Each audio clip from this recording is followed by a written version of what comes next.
हाँ जी दोस्तों, तो हमने 139 के दो सबसेक्शन खत्म किए थे। अब अगले दो सबसेक्शन आते हैं हमारे पास, सबसेक्शन नंबर 3 एंड 4। उसके ऊपर बात करेंगे, जो कि बात करेगा रोटेशन ऑफ ऑडिटर के ऊपर। अब रोटेशन ऑफ ऑडिटर का मतलब क्या है? ऑडिटर को चेंजेस, मतलब उसके अंदर जो चेंजेस आएंगे, ऑडिटर पुराना होगा, चला जाएगा, नया आएगा, वगैरह वगैरह।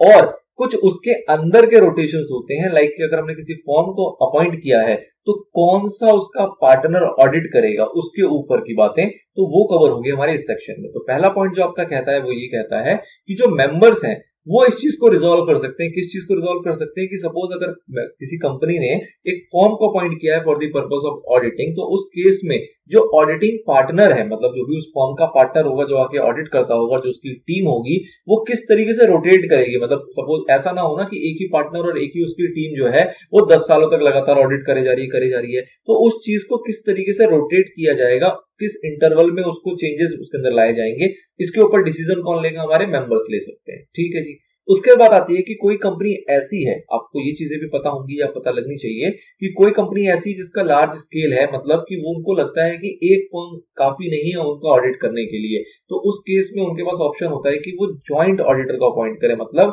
कि एक से ज्यादा ऑडिटर को भी अपॉइंट करने का ऑप्शन होता है। तो इसका भी अगेन जो पावर है वो किसके पास है? मेंबर्स के पास है। मेंबर्स चाहें तो एक से ज्यादा ऑडिटर को भी अपॉइंट कर सकते हैं for the purpose of audit. ठीक है जी। फिर उसके बाद बात करते हैं सेंट्रल गवर्नमेंट की। तो सेंट्रल गवर्नमेंट बेसिकली प्रिस्क्राइब करता है रूल्स रिगार्डिंग रोटेशन, रूल्स और मैनर्स जो है रिगार्डिंग रोटेशन, उसके बारे में बात करता है हमारा सेंट्रल गवर्नमेंट। नाउ अब कहते हैं कि भैया एक बार किसी का अगर टर्म एक्सपायर हो गया, मतलब कि अगर जो हमारा रोटेशन ऑफ ऑडिटर का टर्म था वो हमारा एक्सपायर हो गया, तो उसके ऊपर किस तरीके से, क्या मैनर है जिस तरीके से उसको रोटेट या फिर अपॉइंट किया जाएगा। तो कहा जा रहा है क्या, कि अगर ऑडिट कमिटी है, आगे तो ये चीज आपने पीछे वाले पार्ट में पढ़ ली थी, क्योंकि ऑडिट कमिटी जो है वो एग्जिस्ट करती है, तो ऑब्वियसली वो रिकमेंड करती है किसको? बोर्ड को, कि भैया इसको अपॉइंट किया जा सकता है, मतलब रिप्लेस किया जा सकता है पुराने ऑडिटर का, उसकी जगह पे ये इंडिविजुअल या फिर ये हमारा फॉर्म जो है जिसको अपॉइंट कर लेना चाहिए। तो ऑब्वियसली बात है कि बोर्ड जो है वो अगर ऑडिट कमिटी है तो उसके रिकमेंडेशन को कंसीडर करेगा। अगर ऑडिट कमेटी नहीं है तो वो खुद से रिकमेंड करेगा, और उस रिकमेंडेशन के ऊपर हमारा जो एजीएम होगा उसके अंदर डिस्कशन होगी और फाइनलाइज किया जाएगा कि किसको अपॉइंट करना चाहिए, किसको नहीं करना चाहिए।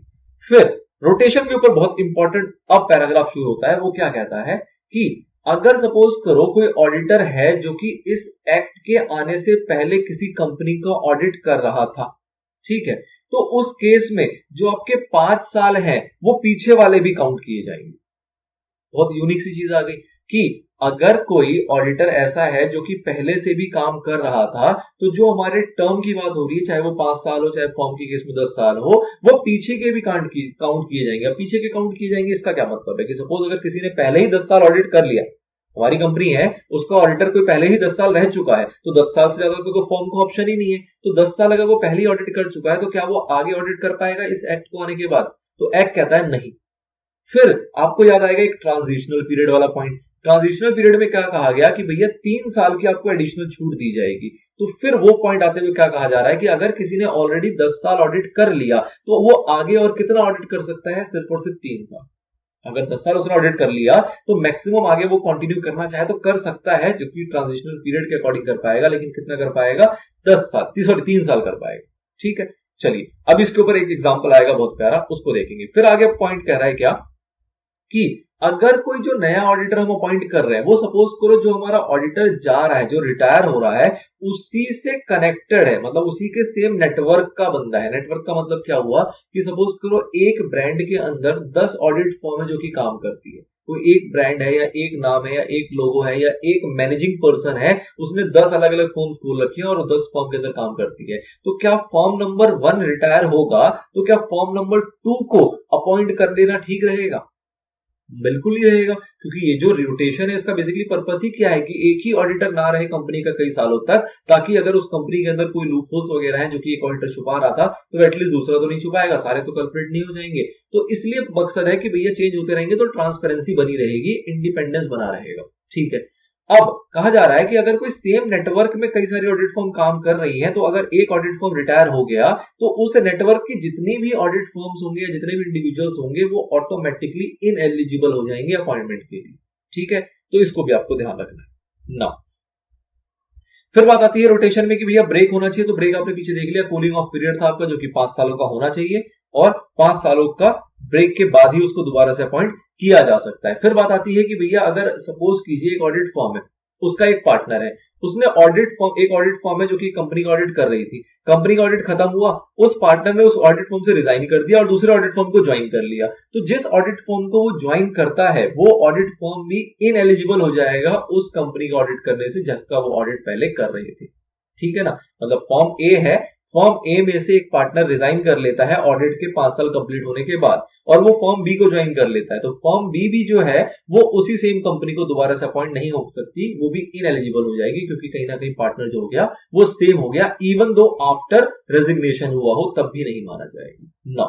अब इसको बड़े एग्जांपल में आप समझना है। एग्जांपल में देखो, अब पहले बात कर रहे हैं इंडिविजुअल ऑडिटर की, फिर बात करेंगे इन केस ऑफ फर्म। तो पहले इंडिविजुअल ऑडिट की बात करें तो उसमें आपको ध्यान रखना है 5 साल का प्रोविजन है। अब क्या कह रहा है ये पॉइंट कि जो पहला एजीएम हुआ उससे पहले से वो इंडिविजुअल ऑडिटर काम कर रहा था उस कंपनी के अंदर और कितने साल के लिए वो अपॉइंट किया गया है, तो कह रहे हैं जी 5 साल के लिए किया गया है, उससे ज्यादा के लिए किया हो, कुछ भी हो, सपोज 10 साल से कर रहा था, 15 साल से ऑडिट कर रहा था, कोई दिक्कत नहीं।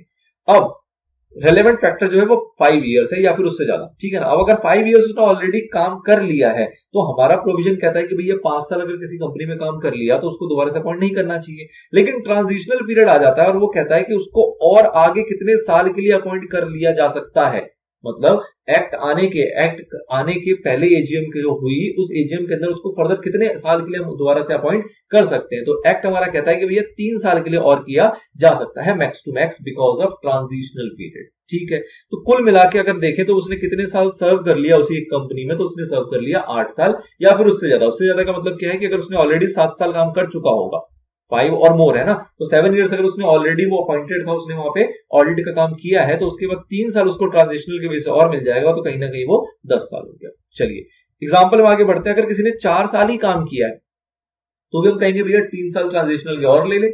4 साल किया है तो वो एज पर लॉ वो 1 साल और कर सकता है, लेकिन हम कहते हैं भैया 1 क्यों मिलेगा, ट्रांजिशनल 3 देता है ना, तो तुम 3 ले लो, कोई दिक्कत नहीं। तो उसने 7 साल हो गए। 3 साल किसी ने ऑलरेडी काम किया हुआ है तो उसको अगेन ट्रांजिशनल के कितने मिल जाएंगे बेनिफिट, 3 सालों का, तो टोटल हो गया उसके 6 साल। किसी ने 2 साल काम किया हुआ है तो ट्रांजिशनल के अगेन 3 मिलेंगे, टोटल हो गए 5 साल। किसी ने 1 साल काम किया हुआ, अब अगर किसी ने ऑलरेडी 1 ही साल काम किया तो आप ट्रांजिशनल के 3 देते हो तो टोटल कितने बनेंगे, 4 साल। अब वो कहेगा क्या कि भैया नए वाला एक्ट खुद ही कहता है कि 5 साल हम ऑडिट कर सकते हैं, एज ए इंडिविजुअल हम कंपनी का 5 साल ऑडिट कर सकते हैं।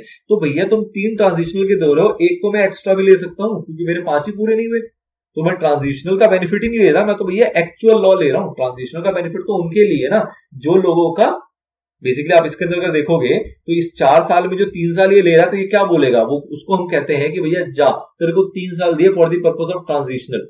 वो कहता है जी ट्रांजिशनल नहीं लिए मैंने, ट्रांजिशनल का बेनिफिट तो मुझे सिर्फ 2 साल का हुआ है, 1 साल तो मेरे बचे ही हुए थे।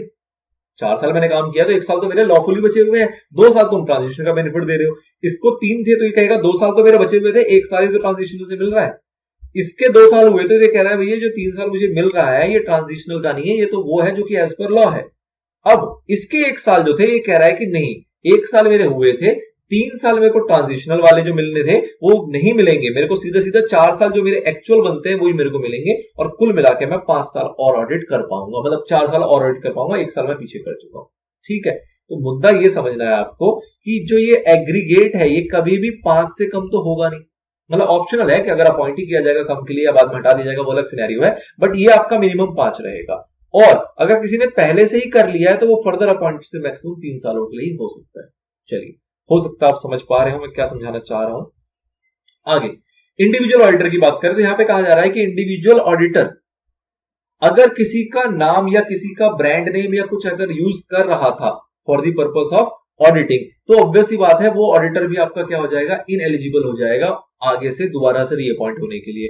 कंसेक्यूटिव ईयर्स का मतलब क्या है कि भैया ब्रेक नहीं होना चाहिए, लगातार आपके साल होने चाहिए, उसको हम कहते हैं कंसेक्यूटिव ईयर्स, जिसमें कि 5 साल या उससे ज्यादा का हो बट उसके तो कोई ब्रेक ना हो ना।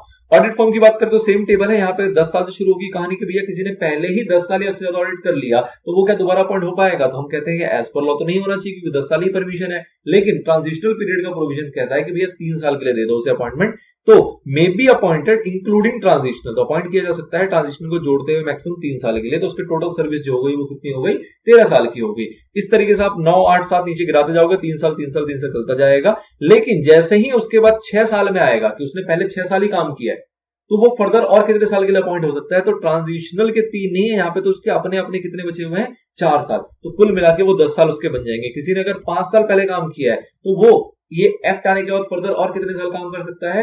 5 साल। किसी ने 4 साल ही किया है तो 6 साल। किसी ने 3 साल पहले काम किया एक्ट आने से पहले, तो एक्ट आने के बाद के एजीएम के बाद में वो कितने साल काम कर पाएगा? अगले 7 साल। और इस तरीके से आपका डाउनवर्ड चल रहा है। ठीक है, दोनों को रिलेट करके आप समझ पाए होंगे। ये एक्सप्लेनेशन दोनों की दोनों सेम लिखी हुई है ना। फिर बात आती है कि अगर कंपनी के अंदर अपॉइंट किया गया है 2 या उससे ज्यादा ऑडिटर, जिसको हम बात कर रहे थे ज्वाइंट ऑडिटर की, तो अगर कंपनी ने ज्वाइंट ऑडिटर अपॉइंट किया है तो जो कंपनी है ना उसको ये चीज अपने माइंड में रखनी है कि भैया रोटेशन इस तरीके से करना कि ऐसा ना हो कि एक ही साल में सबके टर्म कंप्लीट हो जाए। मतलब रोटेशन तो करना है, लेकिन ऐसा नहीं ना 3 फर्म अपॉइंट की हमने ऑडिट करने के लिए और तीनों फर्म रोटेट एक ही साल में हो रही है, मतलब एक ही साथ तीनों फर्म जाती है और 3 नई फर्म आती है, फिर 3 फर्म जाती है, फिर 3 फर्म आती है। इस तरीके से रोटेशन नहीं आपको मैनेज करना। आपको ऐसे मैनेज करना है कि एक फर्म जाए फिर दूसरी आ जाए, फिर कोई पहली वाली चली जाए फिर उसकी जगह दूसरी आ जाए। रिप्लेसमेंट इस तरीके से होना चाहिए ताकि एक ही बार में उनका एक ही साल में टर्म कंप्लीट ना हो। तो ये मैनेज करने की रिस्पॉन्सिबिलिटी किसकी है? कंपनी की, कि आपको इस तरीके से मैनेज करना है ना। एक क्लैरिफिकेशन आ गया कि भैया फॉर्म के अंदर इंक्लूड करना है एलएलपी को भी। तो आपको पता ही है एलएलपी जो बनाई जाती है as per limited liability partnership act 2008, तो उसके अंदर जो एलएलपी होती है वो एक तरीके से पार्टनरशिप फॉर्म का ही एडवांस वर्जन है। तो कहा गया कि फॉर्म का मतलब यहाँ पे नॉर्मल पार्टनरशिप भी है और एलएलपी वाली पार्टनरशिप भी है। चलिए, अब अगला सेक्शन आता है आपका, जो कि अब यहां से थोड़ा सा अलग मैनर में काम चलेगा। मतलब जो यहाँ पे बातें होंगी वो थोड़ी सी डिफरेंट होंगी, जिसमें कि डेज, टर्म्स, कौन अपॉइंट करेगा वगैरह वगैरह। जो पीछे का मैटर था वो थोड़ा सा मेरे हिसाब से ज्यादा कॉन्सेप्चुअल था और ज्यादा इंपॉर्टेंट था। ये सिंपल है, जिसमें आपको सिर्फ याद करने वाली बातें। सबसे पहले बात आती है फर्स्ट ऑडिटर की। तो ये फर्स्ट ऑडिटर बात करेंगे अदर देन गवर्नमेंट कंपनी, मतलब कि गवर्नमेंट कंपनी का प्रोविजन अलग से डिस्कस होगा आगे के सब सेक्शनों में। यहाँ पे जो बात कर रहे हैं किसकी कर रहे हैं? वो सारी कंपनी जो कि गवर्नमेंट कंपनी नहीं है। ठीक है, वैसी कंपनियों के अंदर ऑडिटर को अपॉइंट जो करता है वो कौन? फर्स्ट ऑडिटर को कौन अपॉइंट करता है? अपॉइंट करता है बोर्ड। बोर्ड कितने दिनों के अंदर करता है? 30 दिनों के अंदर करता है। 30 दिन कहां से? आपकी कंपनी बनी, उसका आपके पास रजिस्ट्रेशन सर्टिफिकेट आया, जिस दिन रजिस्ट्रेशन हो गया उसके 30 दिनों के अंदर अंदर अपॉइंट कर लेगा बोर्ड, जिसको हम कहते हैं फर्स्ट ऑडिटर। वो जो ऑडिटर अपॉइंट किया गया वो कब तक ऑडिटर रहेगा? जब तक हमारी पहली एजीएम नहीं हो जाती, क्योंकि जब पहली एजीएम होगी तो हम फिर से ऑडिटर को अपॉइंट करेंगे। तो वहां पे जो ऑडिटर अपॉइंट होगा फिर वो अगले से 5 साल का ब्लॉक उसका शुरू होगा। लेकिन जब कंपनी बनने के 30 दिनों के अंदर अंदर एक ऑडिटर को अपॉइंट करना है, जो कि आपकी एजीएम आने तक, एजीएम कंक्लूड होने तक आपकी कंपनी का ऑडिटर माना जाएगा। और इसकी रिस्पॉन्सिबिलिटी किसकी है? बोर्ड की ना। अब कहते हैं कि अगर बोर्ड अपॉइंट नहीं कर पाई, भैया बोर्ड की बस की नहीं हुई, 30 दिन बीत गए और बोर्ड ने अपॉइंट नहीं किया, तो उस केस में बोर्ड इन्फॉर्म करेगा मेंबर्स को, और मेंबर्स उसको अगले 90 दिनों के अंदर अंदर ईजीएम के अंदर, एक्स्ट्रा ऑर्डिनरी जनरल मीटिंग जो कि आपने देखा है सेक्शन नंबर 100, उसके अंदर उसको अपॉइंट करेगी किसी भी फर्स्ट ऑडिटर को, जो भी मेंबर्स को सही लगेगा। तो पहली रिस्पॉन्सिबिलिटी बोर्ड के ऊपर आई, 30 दिन का टाइम दिया गया, नहीं कर पाई तो भैया तुम बता दो मेंबर को तुम्हारे बस की नहीं हुई। मेंबर जो है वो अगले 90 दिनों के अंदर अंदर इन ईजीएम वो अपॉइंट कर लेगी। अगेन कब तक के लिए करेगी? तो ऑब्वियसली बात है, जो अपॉइंट किया जाएगा वो तब तक ऑडिटर रहेगा जब तक हमारा फर्स्ट एजीएम कंक्लूड नहीं हो जाता। ठीक है जी। एग्जाम्पल आता है आपके पास, कह रहा है managing director of PQR limited himself want to appoint Shri Ganpati, a practicing chartered accountant, as first auditor of the company. कह रहे जी मैनेजिंग डायरेक्टर जो है वो खुद से अपॉइंट करना चाहते हैं सीए को, बहुत अच्छी बात है। Comment on the proposed action of the managing director. गलत बंदा है, बंदा ही गलत है। क्या कह रहा है? मैनेजिंग डायरेक्टर खुद से अपॉइंट कर रहा है। क्यों जी? बोर्ड ऑफ डायरेक्टर से पूछा जाएगा। बोर्ड ऑफ डायरेक्टर की रिस्पॉन्सिबिलिटी दी गई है। बोर्ड ऑफ डायरेक्टर का मतलब क्या हुआ? सारे डायरेक्टर मिलकर करेंगे काम, ठीक है ना। एक अकेला कोई डायरेक्टर जो है वो नहीं कर सकता अपॉइंटमेंट, तो ये बेचारे गलत कर रहे हैं। तो आपको प्रोविजन लिखते हुए इसका कंक्लूजन लिख देना है ना। ये आपने देख लिया, 2 प्रोविजन पता लग गया भैया, बोर्ड फिर मेंबर, 30 दिन और 90 दिन, बात खत्म। अगली बात आता है आपका सबसेक्शन नंबर 8। अब 8 के साथ बीच में जो रह गए हैं वो सारे सबसेक्शन आपके आएंगे, अभी आगे एक साथ आ जाएंगे, टेंशन नहीं लेना, जो गैप बच रहा है ना। 8 की बात करते हैं। ये बात करता है कैजुअल वैकेंसी। कैजुअल वैकेंसी का मतलब क्या होता है? भैया डायरेक्टर जो हमारा ऑडिटर था उसके मन में आया, वो छोड़ के चला गया, कह रहा जी नहीं करना काम, पर्सनल रीजन हो सकता है, कुछ और हो सकता है, उसकी शादी हो गई, बच्चे हो गए, वो सिटी छोड़ के जा रहा है, शहर छोड़ के जा रहा है, कुछ भी है उसका, वो कंट्री छोड़ के जा रहा है, कोई भी रीजन था, उसने रिजाइन कर दिया कि ये नहीं काम करना, या फिर कोई और रीजन की वजह से रिजाइन नहीं किया, उसकी डेथ हो गई, वो पागल हो गया, कुछ भी ऐसा कारण हुआ जिसकी वजह से हमारी वैकेंसी अराइज हो गई कंपनी में ऑडिटर की। तो उस केस में कहा जाता है कि भैया बोर्ड जो है ना वो फिल करेगा उस वैकेंसी को 30 दिनों के अंदर अंदर, लेकिन बोर्ड तभी फिल करेगा जब वो रेजिग्नेशन ना हो। मतलब कि अगर ऑडिटर गया है ड्यू टू रेजिग्नेशन, मतलब रेजिग्नेशन दे के गया है कि भैया ये है, ये रीजन है और मैं रिजाइन करता हूं इस कंपनी से, तो अगर रेजिग्नेशन देके गया तो उस केस में बोर्ड जो है वो फिल नहीं करेगा, उस केस में जो फिल करेगा वो कौन करेगा, मेंबर करेगा। मेंबर का मतलब क्या हुआ कि बोर्ड फिल करने के लिए अप्रूवल लेगा मेंबर से कि भैया इसको ऑडिटर अपॉइंट करना चाह रहे हैं, रेजिग्नेशन हुई थी, बता दो करे ना करे। तो जनरल मीटिंग के अंदर अप्रूवल देगी मेंबर और उसके बाद उसको 3 महीने के अंदर अपॉइंट कर लिया जाएगा। लेकिन अगर रेजिग्नेशन नहीं है तो उस केस में कोई अप्रूवल लेने की जरूरत नहीं है, बोर्ड खुद से अपॉइंट कर सकता है 30 दिनों के अंदर अंदर, ठीक। बट अगर रेजिग्नेशन होगा तो 3 महीने का टाइम लगेगा।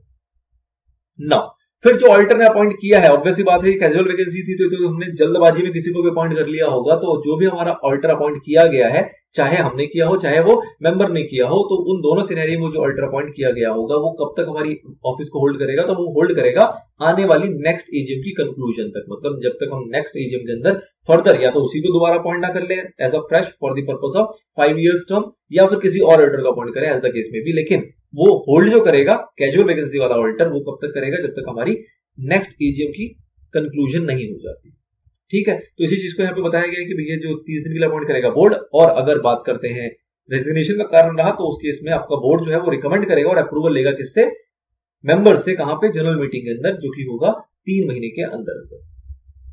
चलिए एग्जांपल देख लेते हैं। कह रहा है Prakash Carriers Limited appointed mister Raman as its auditor in annual general meeting held on 30 September 2016। Initially ही accepted the appointment but he resigned from his office on 31st October, resign कर गया for personal reason. The board of directors seek advice of filling up the vacancy. तो बताओ जी, advice पूछ रहा है आपसे, क्या करोगे, तो एडवाइस दे दोगे आप? आपने पढ़ लिया किस तरीके से एडवाइस देना है। चलिए अगला आता है आपके पास, जो कि मिसलेनियस सेक्शन से आपके सेक्शन नंबर मिसलेनियस सबसेक्शन है, सेक्शन 139 के सबसेक्शन नंबर 5, सबसेक्शन नंबर 7 और सबसेक्शन नंबर 8, जो कि बात करता है ऑडिटर के अपॉइंटमेंट की in case of government company. अब गवर्नमेंट कंपनी को यहाँ पे आपको इस तरीके से समझना है कि गवर्नमेंट कंपनी तो आपको पता ही क्या होती है, जिसके अंदर हमारी 50% जो स्टेक होता है वो किसका होता है, सेंट्रल गवर्नमेंट, स्टेट गवर्नमेंट या फिर उनके कॉम्बिनेशन का, ठीक है। साथ ही में यहाँ पे ये भी कहा जा रहा है कि कोई सी ऐसी कंपनी जो कि किसके कंट्रोल में है, स्टेट गवर्नमेंट या सेंट्रल गवर्नमेंट के कंट्रोल में होगी, तो उसके ऊपर भी कवर होते हैं आपकी यही सबसेक्शन। तो क्या कहा जा रहा है, सबसे पहला सबसेक्शन आएगा सबसेक्शन नंबर 5, जो की बात करता है कि इस टाइप की कंपनी, मतलब इन शॉर्ट में इसको कह के चलूंगा गवर्नमेंट कंपनी, ठीक है ना। तो गवर्नमेंट कंपनी के अंदर जो पहला ऑडिटर अपॉइंट किया जाता है, सॉरी पहला ऑडिटर नहीं, गवर्नमेंट कंपनी के अंदर जो ऑडिटर अपॉइंट किया जाता है वो अपॉइंट किया जाता है किसके द्वारा, सीएजी के द्वारा।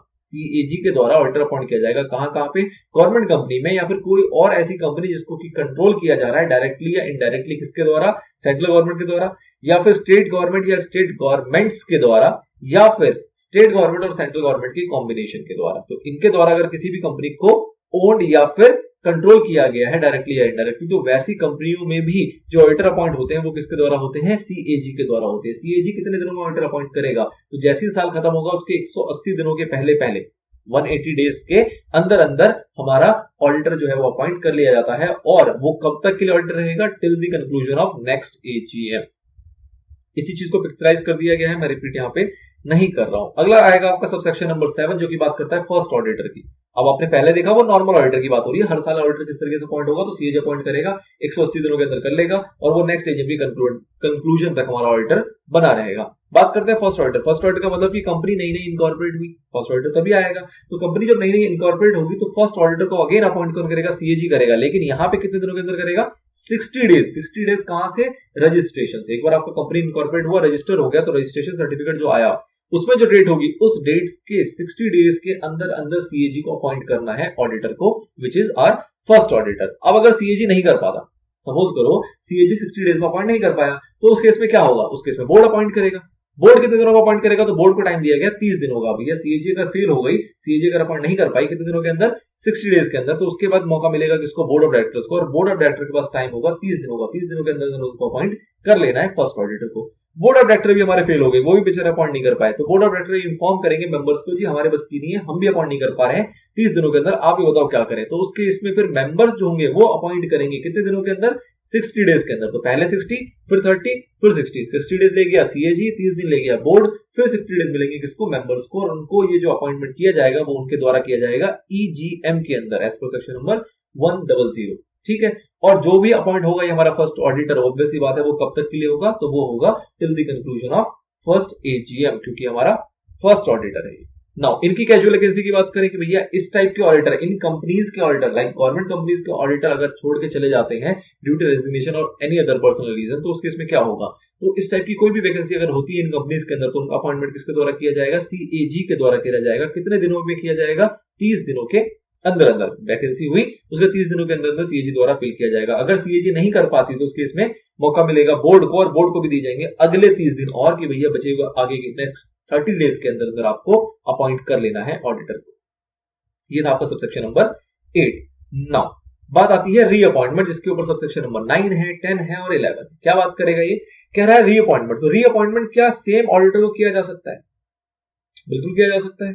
तो डिपेंड करता है ना उसकी टर्म वाला जो आपका पॉइंट था वो क्या है, सबसेक्शन नंबर 2 उस पर फुल अप मतलब फॉल कर रहा है या नहीं कर रहा, उसके प्रोविजंस फॉल कर रहे हैं या नहीं कर रहे। तो बट क्या है कि रीअपॉइंटमेंट के ऊपर क्या बात की जाती है, कह रहा है रिटायरिंग ऑडिटर में बी रीअपॉइंटेड। क्या रीअपॉइंट किया जा सकता है जी? मे भी किया जा सकता है। कब कब क्या कंडीशन है? तो कहा गया कि अगर वो डिसक्वालिफाइड नहीं है। तो डिसक्वालिफाइड का मतलब क्या है? जैसे अभी आप देखेंगे कि भैया ट्राइब्यूनल ने कोई ऑर्डर दे दिया, आपने सही से कोई फ्रॉड की एक्टिविटी करी, ट्राइब्यूनल का ऑर्डर आ गया कि आप अगले 5 साल तक ऑडिट नहीं कर सकते। आईसीए के अंदर कोई मिसकंडक्ट का इशू था, उन्होंने आपकी मेंबरशिप को सरेंडर कर दिया, मतलब होल्ड पे रख दिया, लाइक इस टाइप की सस्पेंड कर दिया, कुछ इस टाइप की कोई भी रीजन है। द थिंग इज कि you are disqualified for the purpose of appointment, तो उस केस में आपको रीअपॉइंट नहीं किया जा सकता, नंबर 1। नंबर 2, ऑडिटर ने खुद से राइटिंग में दे दिया कंपनी को, जी मैं नहीं चाहता आपकी कंपनी में एज ऑडिटर अपॉइंट होना। तो उसने अगर नोटिस दे दिया है अपनी अनविलिंगनेस का, तो उस केस में भी हम उसको रीअपॉइंट नहीं करेंगे। और तीसरा पॉइंट आता है कि कंपनी ने एक स्पेशल रेजोल्यूशन पास किया और उस स्पेशल रेजोल्यूशन के तहत किसी और को अपॉइंट करना है या फिर जो आपका पुराना ऑडिटर था उसको अपॉइंट नहीं करना है। दोनों में से कुछ भी बात हो सकती है, मतलब एक ही है कि किसी और को अपॉइंट करना है, मतलब पुराने वाले को अपॉइंट नहीं करना है, या फिर उसके अंदर एक्सप्रेसली ये लिखा गया कि भैया किसी भी सूरत में पुराने वाले को अपॉइंट नहीं करना है, अब आप देख लो क्या करना है। तो ऐसे अगर सिचुएशन होंगे तो उस केस में अपॉइंट नहीं किया जाएगा, अदरवाइज उसको रीअपॉइंट किया जा सकता है ना। अगर सपोज करो किसी भी नए ऑडिटर को अपॉइंट ना किया जाए या उसको रीअपॉइंट ना किया जाए, तो उस केस में अगर कुछ भी ऐसा कंक्लूड ही नहीं हुआ, हम चाह रहे पुराना वाला काम ना करें लेकिन हम नए ऑडिटर भी अपॉइंट नहीं कर रहे, तो उस केस में जो हमारा एग्जिस्टिंग ऑडिटर होगा माना जाएगा कि वही कंटिन्यू करेगा, उस कंपनी का ऑडिटर वही माना जाएगा जब तक कि नया बंदा आ नहीं जाता ना। अगला पॉइंट आता है आपका सबसेक्शन नंबर 11, जो कि बात करेगा ऑडिट कमेटी के रिकमेंडेशन की। तो ये आपको पता है कि भैया जितनी भी अपॉइंटमेंट होगी, चाहे फर्स्ट ऑडिटर हो, चाहे सब्सिक्वेंट ऑडिटर हो, चाहे कैजुअल वैकेंसी का केस हो, जितनी भी अपॉइंटमेंट होगी ऑडिटर की, वो सारी की सारी ऑडिट कमेटी के रिकमेंडेशन के बाद ही होंगी। अगर कंपनी में ऑडिट कमेटी एग्जिस्ट करती है तो, अगर कंपनी में ऑडिट कमेटी है तो बोर्ड पहले उनसे रिकमेंडेशन लेगा, उससे रिकमेंडेशन लिए बगैर वो खुद से अपॉइंटमेंट नहीं कर सकता, कोई सी भी नहीं कर सकता। ठीक है जी, तो ये सारी बातें थी। अब कुछ एनएफआरए के रूल्स हैं इसके अंदर, जो कि मैं सेपरेट लेना चाहता हूं। ये आप कह लो कि 139 आपका पूरा पूरा कंक्लूड हो गया सबसेक्शन नंबर 11 तक। अब कुछ एनएफआरए की बातें जो कह लो कि एडिशनल बातें हैं जो कि आपके मॉड्यूल के अंदर दी गई हैं for the purpose of knowledge. Obviously questions भी पूछे जा सकते हैं, बट ये हमारे एक्ट से कंसर्न नहीं है, हमारे सब सेक्शन से कंसर्न नहीं है, हमारे सेक्शन नंबर 139 से कंसर्न नहीं है, तो इसलिए इसको सेपरेटली लेके चलूंगा मैं नेक्स्ट पार्ट के अंदर। फिलहाल इसको यहीं पर रैप अप कर लेते हैं, which is are section number 139, which is all complete.